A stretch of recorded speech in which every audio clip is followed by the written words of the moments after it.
Am I on? It's coming? There we go. I'm going to keep having these interruptions. No, I'm kidding. Good morning.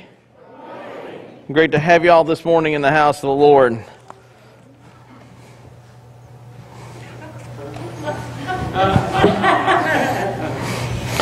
Don't know how stuffed animals get up on here. I'm a Beanie Baby fan. Just kidding. No, I'm not.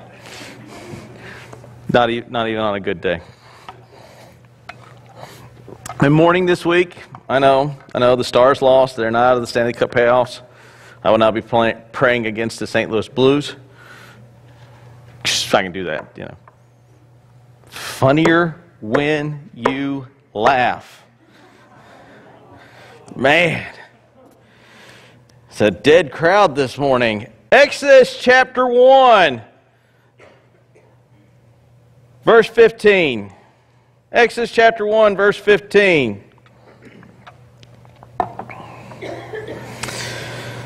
Then the king of Egypt said to the Hebrew midwives, one of whose name was Zipporah, and the other whose name was Puah, when you serve as midwives to the Hebrew women, and see them on the birth stools, if it is a son, you shall kill him. If it is a daughter, you shall let live. But the midwives feared God and did not do as the king of Egypt commanded them, but let the male children live. So the king of Egypt called the midwives and said, why have you done this, and let the male children live? And the midwives said to Pharaoh, because Hebrew women are not like Egyptian women, for they are vigorous and give birth before the midwife comes. I always find that verse very humorous. I just snicker there. So God dealt well with the midwives, and the people multiplied and grew very strong, because the midwives feared God, and he gave them families.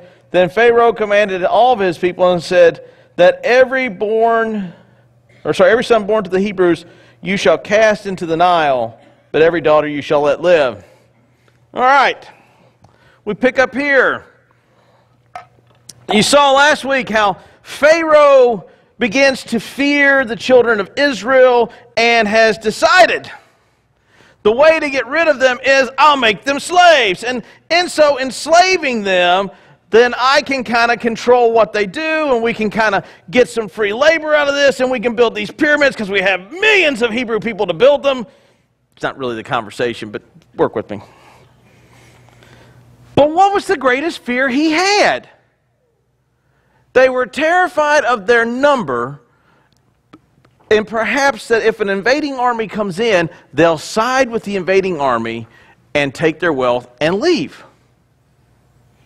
So Pharaoh comes up with his version of the final solution.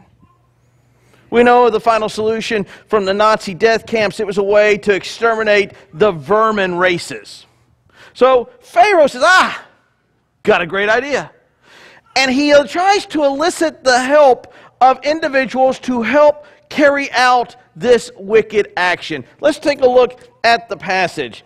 Then the king of Egypt said to the midwives, the Hebrew midwives, one of whom is Zipporah and the other one Puah, when you serve as midwives to the Hebrew women, we'll stop right there. Are there only two? Well, mathematically, when you start calculating it, it's like these are some busy women. I mean, these ladies are like, they're everywhere. They're like, I won't get into that. More than likely, these ladies represent the midwife class, if you will. They are the representation of the midwives. Now, also within the text, you have this argument of, well, when he addresses the Hebrew midwives, is he saying that they are Hebrews who happen to be midwives to the Hebrews, or are they Egyptian women who are midwives to the Hebrews? Because you can word the passage the same way. Either way. And the reason why some think, well, it's Egyptian women, because Pharaoh says, do what? Kill babies. And Egyptian women are probably a little bit more amenable to that activity. I tend to think that it's Hebrew women who are serving as midwives to Hebrew women, because Pharaoh, being a bit of a narcissist because he is a living God, would never think of anyone refusing to obey a command from a living God. When you see it's a boy, kill it. Notice what he's trying to do. He's trying to exterminate a race and get that own race to help exterminate itself. Very interesting. Very interesting. The plan is very eugenic in its nature. And you say, well, what is eugenics? Well, eugenics is a belief system that kind of helps weed out the undesirables. One of the main proponents of it in our world, in America, is a woman by the name of Margaret Sanger. Now, we have a presidential candidate who says that Margaret Sanger was one of her most influential individuals in her lifetime. Margaret Sanger believed that African Americans were human weeds and should be weeded out. This is what she says about how we should control the populace. This comes from her speech, The Morality of Birth Control, in 1921. She divides society into three groups: the educated and informed class that regulates the size of its families, the intelligent and the responsible who desire to control their families in spite of lacking the means and knowledge, the irresponsible and the reckless whose religious scruples, I want you to hear this, the irresponsible and the reckless whose religious scruples prevent their, that would be you guys, and me, and Stephanie. You fit in that class because of your religious scruples. Prevent their exercising control over their numbers. Sanger concluded there is no doubt in the mind of all thinking people, not you people, that procreation of this group should be stopped by government means. This is eugenics. The killing of the young, the killing of the old, because they are no longer viable. I love this argument of viability. Well, you know, as long until a baby is viable. I can take your 4-year-old, lock him in a house with food and water, and leave him a can opener on the counter. I guarantee you, there's a good chance I'll come home and your 4-year-old is not well fed. Is that viability? See, the viability argument really doesn't work. We'll get into more of this. This is Margaret Sanger's approach. And the Nazis utilized a great deal of the eugenics movement from the United States to build their final solution. And these are the individuals that shape one of our presidential candidates' thinking. That's horrific. Notice what happens here in this text. What is one of the key parts of the passage in this text? Notice what it says. The midwives, what? Feared God. Feared God. Now, Pharaoh is the most powerful man that exists in their world. And pretty much all the way up through the Fertile Crescent, he's the man. Okay? And all the way down into the land of Cush, he's the man. He's like the sole superpower in that region. If he says the sky is blue, remember, he's the living God, it's blue. But if he says it's bright pink, no one to his face is going to say, well, I think it's blue. And that's usually a great way of not influencing friends and family. And so notice what they do. Notice the command. As you're giving birth, when the midwives is on the stool, and there's a lot of textual problems with this, and some of it a little more graphic than what we have. We have kids in here, so we won't get into that. But essentially, as the child is being born, whether on a stool or whatever else it could mean, if you look, kill the male. This is your first recorded event of a partial birth abortion.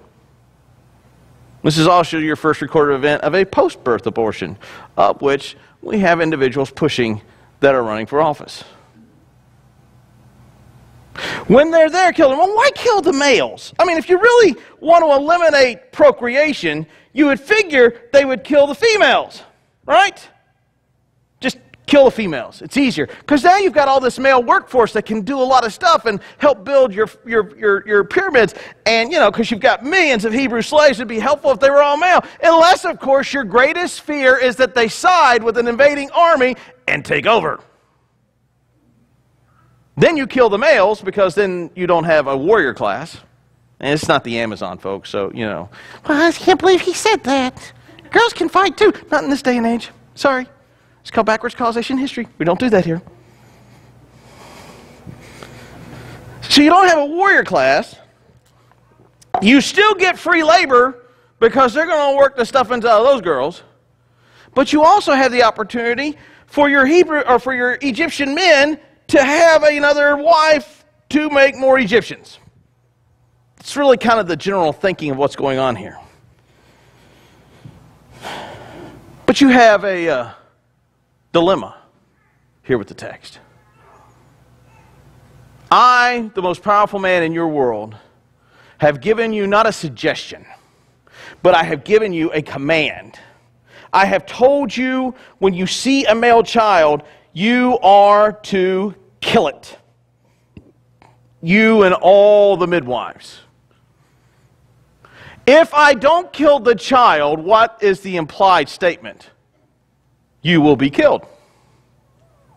I now have a dilemma. We use this terminology today in America. We use this phrase, well, you have an issue of the lesser of two evils. Because one is, I kill the child and I live, or I don't kill the child and I run the chance of dying. And they don't stop at just disobeying. They go one step further. Notice what it says here. Let's take a look at what the text says here. The women feared the Lord and did not do as the king commanded, but let the male children live. Kill the babies or I kill you. We're not killing the babies, so we have to have a reason to not be our fault that the babies live. This is the part I love. Pharaoh asked, why do you let the male children live? Well, because Hebrew women are not like Egyptian women. They're vigorous, or spirited is another way you could translate that. And by the time we get there, baby's gone and up and walking. Man, you know, they call for the midwife, and by the time I show up, well, I can't tell which woman has just had a baby. Well, I've been in the operating room when both girls were born. I've been in the labor room as well. I will tell you this. This is a little rabbit. That's why the rabbit's there. My first time we were there, I had just gotten back from Iraq. My sleep cycle was still on Iraqi time.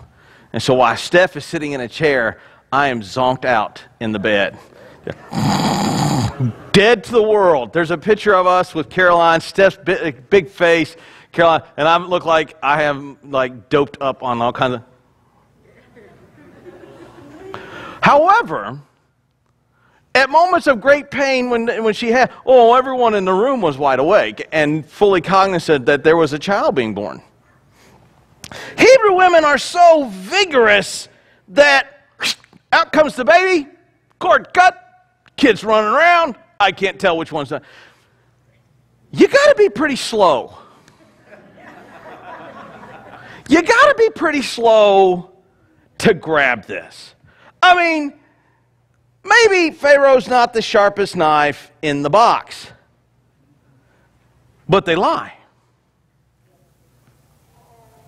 They lie. Is that really the case? Oh, I'm sure there's some women that, man, their child could come out sideways and not cry or nothing. Planes, trains, and automobiles, that's where it comes from. Don't blame me. Babies come out sideways, crying or nothing. I'm sure there are women like that. But on the whole, they don't make medication painkillers just for giggles, right, ladies? And Pharaoh kind of believes this. Going back to the concept of abortion here, he's asked them to create or actually commit what we call a partial birth abortion.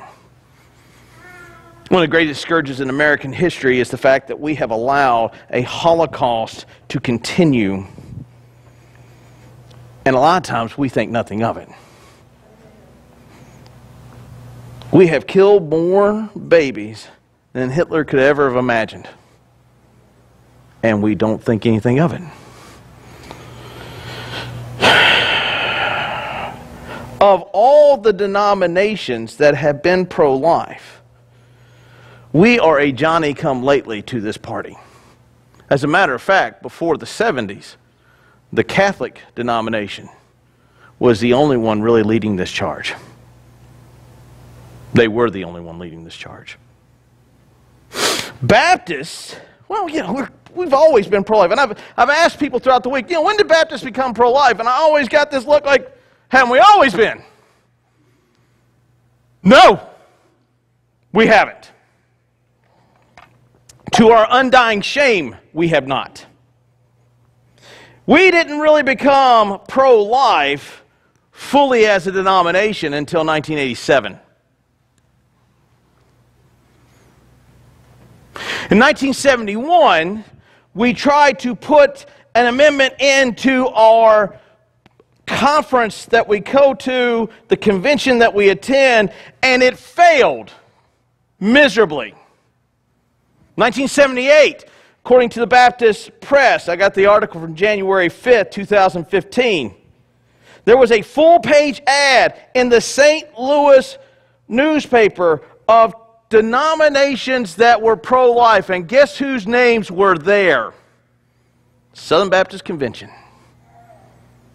The lawyer that helped represent the woman responsible for the start of this Holocaust was a Southern Baptist lawyer who said, I'm glad that we now have this law changed so that women have access to this right.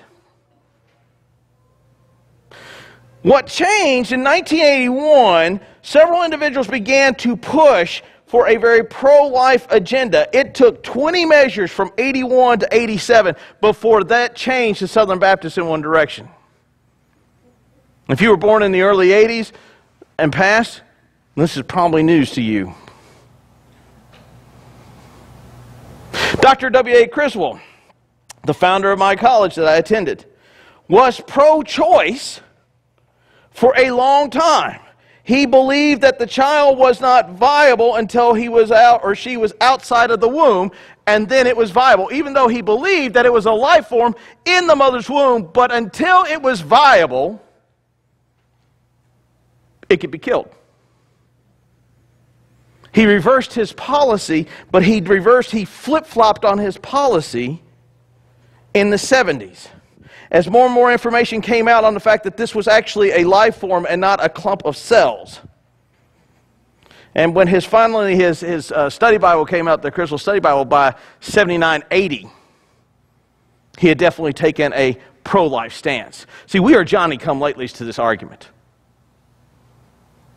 We still wrestled with it. I remember the church I attended, there was this big issue on whether or not you should have abortions or not. And one of the things that we kind of harmonized on, well, in rape, incest, murder, or deformity. So you have a deformed child. Yes. So you think it's okay to kill a deformed child. Yes. Why? Well, quality of life. Well, I think you're a deformed human. Can I kill you? Well, no. Well, my quality of life will go up. You're a deformed person voting.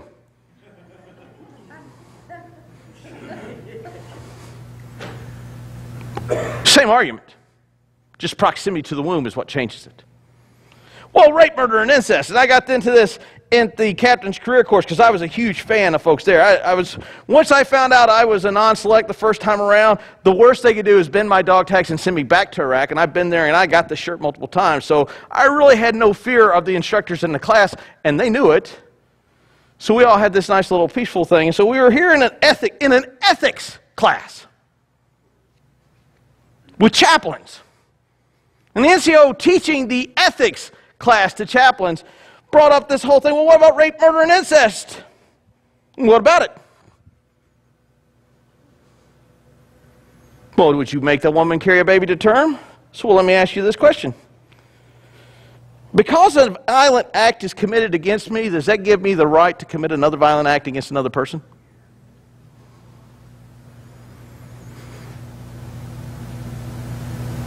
Does it justify killing another life form because something violent happened to me?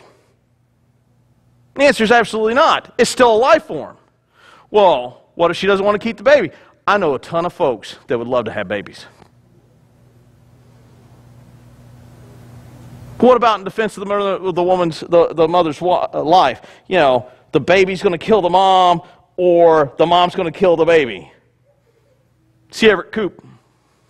Know who he is? Used to be Surgeon General of the United States. Said he's never seen an instance where that has ever happened. That's a back door to kill babies. You see that debate continues to roll on. Well, I don't think that's the case. You're inconsistent in your position. Kill all the males. This is a genocidal command. This is a genocidal act, and it is one which they refuse to act. Why? They fear whom? Folks, when it comes to this argument, whom should you fear? Yet we don't, because it is justified or seen in whether or not this is still on the books. Remember, we're the largest voting population as evangelical Americans. And this policy hasn't changed. When you see the child, kill it. Now notice, you have here this quandary. You've got this issue, you've got this dilemma. If I kill the child, I live. If I kill the child, I live, but if I don't kill the child, I die. But then I compound it by saying, Hebrew women are so vigorous. So not only do they do the lesser of two evils, they then lie to help aid that. Well, now you got a problem with the text. Well, actually, it's not a textual problem, it's a understanding problem. The Hebrew women are not like us, or like Egyptian women. So check this out. Verse 20. So God dealt horribly, painfully with the midwives because they lied and didn't obey the word of the king. It's not there. God dealt well with the midwives. Now, Augustine or Augustine, depending on how you look at it, I had a professor who said Augustine is a grass, Augustine is a man. I went, that's cute.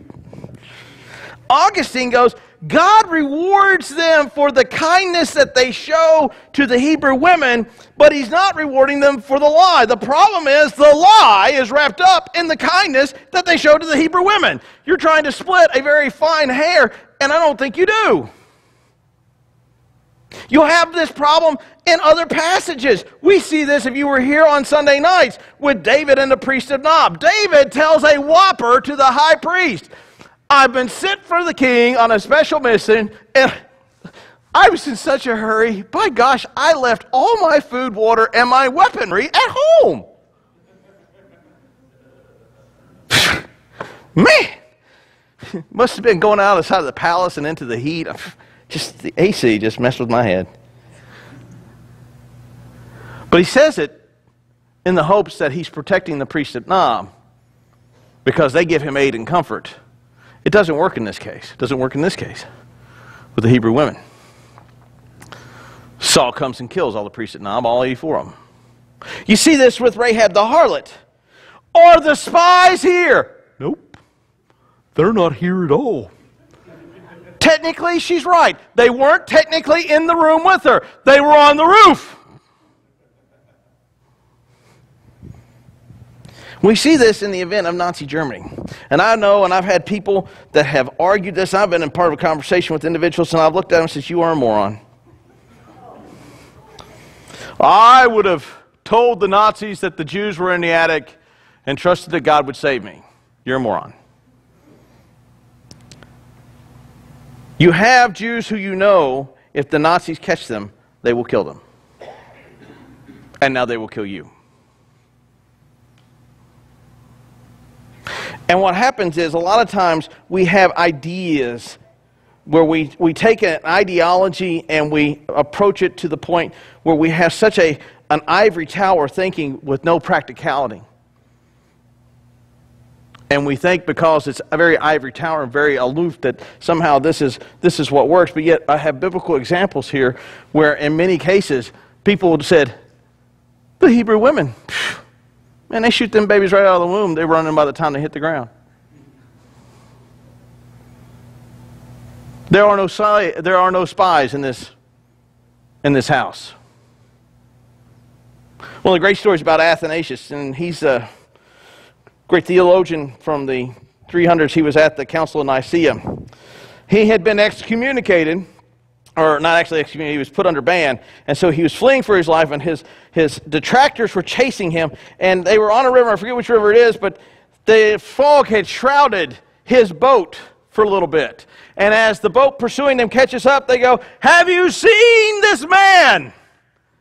And he yells back, "Yes, he's in front of you." And they sail right on past him. Because the implied statement is, where is Athanasius? He's up ahead in front of us. And they took it and moved on. You'll have this, what do we do here? I'm presented with two evils. I'm presented with a dilemma. I'm presented with two problems. I kill the babies, or I run the chance of getting killed. I let the babies live, and I could die. And now I've compounded it with a lie. And then you have the text that compounds it more by saying God blesses them, causes their house to grow. It's not a justification for lying's sake. But I think if you look at these examples, that you have a good example that in the case of defensive life, when you have an illegal order or an immoral order from a king, as you do here with Pharaoh, then the people are not obligated to follow that immoral order from the king. Kill all baby children. I fear the Lord more than I fear the king, and I fear the Lord more than I fear the king's wrath, and I'm willing to accept the king's wrath and responsibility, but I fear the Lord over the king. Therefore, I will let the children live. I fear the Lord who these people represent as they've come up out of Egypt, because I've heard the stories of their deliverance over Pharaoh's army, and I fear that God over the civil authorities of this city, so I will say that there are no spies here.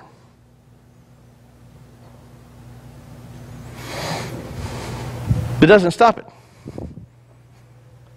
Phase 3 of the final solution. Verse 22. Then Pharaoh commanded all of his people, "Every son born to the Hebrews you shall cast into the Nile, but every daughter you shall let live." Oh, the babies come out hitting the ground running? Great. Too easy. We'll fix that problem.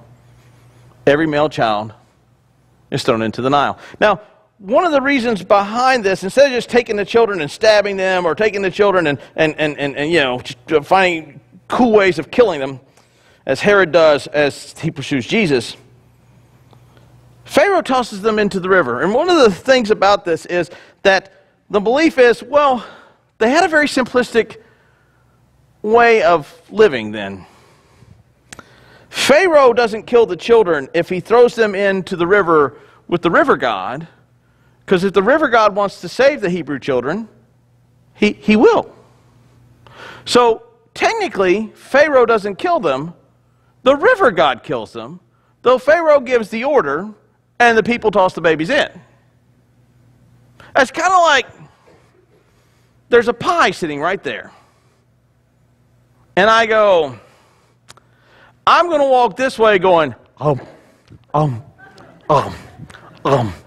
if the pie doesn't move and I eat it, it's the pie's fault. Or I do this one, and I've heard prayers kind of like this. Lord, if you do not want me to be a missionary to the Congo, give me absolutely no sign. Thy will be done. It's very simplistic. Yet the problem with that simplistic thinking is, who put the babies in the river? The Egyptian king did. Not personally. He's not out there like going, let's see if I can make it skip. But he orders the men to toss them in. And you go, this is tragic. This is a genocide. And it is. Remember, going back to Genesis chapter 15. You'll be a sojourner. You'll be a slave. I'm going to let you be oppressed. Then I'm going to crush the kingdom that afflicts you. I'm going to raise up, well, he doesn't say to deliver, but you will leave with their wealth. In the book of Judges, it kind of follows a similar thing and talks about raising up a judge. Red car. And then I'm going to use you to crush the Ammonites. The means by which Pharaoh is attempting to destroy the people of Israel is going to be the means by which he brings about their deliverer. If the babies don't go into the river, if Pharaoh orders them to be stabbed in the heart or disembodied, Moses is in trouble.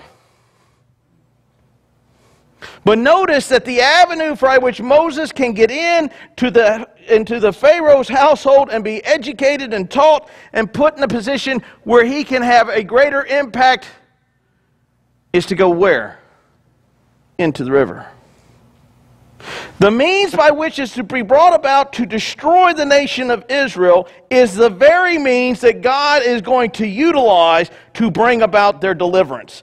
A lot of times we look at situations like this and we have, as we've talked about, the snippet we have and go, this is horrific evil. Instead of the overarching understanding of God, where it says, while this means is evil, and it's going to be utilized by me to bring about your deliverance. You see this with the story of Joseph. What you had intended to be an evil action, God intended / caused, the phraseology is there. God caused it to work for good to save many alive. Joseph being betrayed and sold into slavery was definitely an evil act. But in the grand scheme of God's plans, brings the children of Israel here. Joseph becomes second most powerful in the land. Children of Israel go into slavery. Moses is arisen. Children of Israel get their own homeland. And God's power is seen as they decimate the Egyptians without firing a single arrow. I haven't seen the movie Gods and Kings or Gods and Generals. Apparently in that movie, Moses is a freedom fighter and insurgent. Guys, I've read through the book of Exodus. I don't really see it myself. That goes back to where your theology comes from. Look at what happens. I'm going to try to destroy them through physical labor. That doesn't work. Now I'm going to try to destroy them by getting people to collude with me to kill the babies. That doesn't work. Now I'm going to toss the male children into the river to destroy them. But what ends up happening is a deliverer is brought out. What happens is we get so focused on the misery that we lose sight of the hope. Genesis chapter 15 tells them that there is the hope. Wonder, slavery, oppression, going to crush the people that did this to you, and you're going to leave with their wealth. And you're going to go into a land that I'm going to show you, and you're going to crush the people that are there. You're going to move into turnkey homes, because they're not going to need them. But what happens is we focus on the misery. Our attention is right there. And yet, in the midst of our misery is the means by which our deliverance typically comes. Have you ever noticed that about us? Have you ever noticed that that is usually where we place our focus? The disciples did it. Jesus is asleep in a boat. That should be your number one sign. When the Lord and Master, as John says, the man who created all that is and exists, is sleeping, sopping wet in the middle of a boat, not doing this, doing this. That's why I don't do cruises. I just don't. That, and every time I see one on TV, when we were in Italy, one turned over in the middle of the ocean right outside the port, and I don't know how you do that, but they did it. And then everybody comes off of them sick. But imagine you're in a boat that's rocking and rolling like that, and while everybody else is terrified, the Lord and Master is asleep. Why? Where was their focus? On the external and the storm around them. Where was not their focus? On the Lord and Savior in the boat, who's asleep. We get so tied up looking at the pain and the misery and the horrificness of the event here in the book of Exodus that we do not look to see that our deliverer is coming possibly by the exact same means. That's what happens here. The same water Pharaoh orders the children to be thrown into is the exact same water Moses is going to be drawn out of. I find that very interesting. Notice also that the last plague, the murder of every one male child of the Egyptian household, of the firstborn, is very similar to the command that Pharaoh gives here. You want to go tit for tat with God? Fine. He got him. What do you have? When we pull away, so what? So what? So what? Couple things. There's an obligation when there is a command that is given that is illegal, immoral, and ungodly. We find from the text that the people refuse to follow it. You have an obligation where the midwives didn't cease to follow it because it aligned with their political needs, didn't cease to follow it because it aligned with their socio-identical theological thinking, didn't cease to follow it because they thought it was a cool idea. They didn't follow it for one reason. The text mentions it twice. They what? Feared God and refused the order. You see this just this past week. We have a president that has sent an order out to all Texas schools, and you had Lieutenant Governor go, yeah, okay, whatever. Why? That's an immoral command. Let them keep their money. You see this as Pharaoh then ratchets up the violence from slavery to the murder of a child to just flatly kill them. This doesn't catch God off surprise. God wasn't having well, I didn't see that part of the plan happening. No, it's actually very integral to the plan, because what he is going to do is that child is going to go into the water and going to be drawn out by Pharaoh's daughter and utilized to set free the people. Where do you put your focus in your life? Do you focus in upon, this is the worst thing ever? Do you focus in on, I'll follow this command because if I don't, I have much to risk? See, the focus is still the same. Do I trust God enough to follow him in the midst of all of this? Do I trust God enough to where I can refuse an illegal order and know that my family will be safe? And even if not, as Shadrach, Meshach, and Abednego go, even if not, we still will not bend the knee. Or do we just simply go, well, it's not that big of an issue for me. Overall speaking, it's not that big of an issue for me at all. Oh, sure, I may say something about it, but nah. I'll just go along to get along. Do we focus in on the part of the pain and yet not focus in upon the Master who is bringing deliverance? Where's your focus? In both cases, your focus, if you're focusing on doing it and getting along to get along, or focusing in on only the pain, you are ceasing to rely solely upon a sovereign Lord who sees the beginning from the end and has already prepared the means of deliverance for the Israel people. Where's your focus when you come to issues like this? This morning, we're going to have 2 baptisms. If they'll go ahead and head back that way now, that'd be great. These individuals have recognized that they have placed their hope in the Lord and Savior Jesus Christ, who has not and does not abandon his own, but yet as they come to follow him in an act of obedience for believers' baptism, to signify that they have died to the sin of their past, and that the old flesh, as Paul says in Philippians, has been cut away, and the new flesh has been put on. As the praise band comes and leads us in singing, if you'll take a moment to think about that,